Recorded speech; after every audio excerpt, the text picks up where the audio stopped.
Hey all, இன்னைக்கு ஒரு what I eat in a day vlog பார்க்கலாமா? ஸோ மார்னிங் பிரேக்ஃபாஸ்ட்க்கு வந்து பாயில் பண்ண கிரவுண்ட் நட், அப்புறம் நட்ஸ், ஒரு பனானா, இதான் என்னோட மார்னிங் பிரேக்ஃபாஸ்ட்.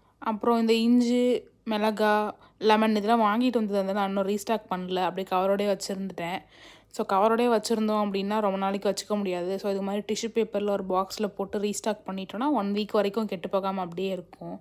ஸோ அது எல்லாத்தையும் அரேஞ்ச் பண்ணிவிட்டு மிளகால மேலே இருந்த காம்பை பிச்சுட்டு அதையும் வச்சுட்டு அதுக்கு மேலே ஒரு டிஷ்யூ பேப்பர் போட்டு பாக்ஸ் க்ளோஸ் பண்ணி ஃப்ரிட்ஜில் வச்சுட்டோன்னா நல்லாயிருக்கும். அப்புறம் லஞ்சுக்கு வந்து பட்டாணி போட்டு ஒரு புலாவும், மஷ்ரூம் கிரேவி லைக் ஒரு செமி கிரேவி மாதிரி செஞ்சுட்டு கூட கர்ட், இதுதான் என்னோட லஞ்ச் மெனு.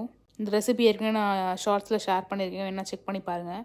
ஸ்வீட் கார்ன் சாப்பிட்ணுன்னு சொல்லி ரொம்ப கிரேவிங்காக இருந்தது. ஸோ நைட் வந்து டின்னர் பிளான் வந்து பார்த்திங்கன்னா இட்லியும் கோகோனட் சட்னியும் தான் பிளானு. ஸோ இது ஸ்டீம் பண்ணும் போதே கூட நம்ம ஸ்வீட் கார்னையும் சேர்த்து ஸ்டீம் பண்ணிடலாம் அப்படின்னு யோசித்து அதையும் பண்ணியாச்சு. மோஸ்ட்லி மாவு வந்து நான் 2 டேஸ்க்கு தான் வச்சுப்பேன். லைக் ஒரு நாள் இட்லி, இன்னொரு நாள் வந்து எய்தர் தோசை இல்லைனா குழி பணியாரம். ஏன்னா ரிமைனிங் டேஸ்லலாம் வந்து ஒரு நாள் சப்பாத்தி, இல்லைனா ரவா தோசை, இல்லைனா ராகி ரொட்டி, இது மாதிரி ஆப்ஷனுக்கு போயிடுவேன். அதனால் நிறைய ஸ்டாக் பண்ணாலுமே அது வீணாக தான் போகுது.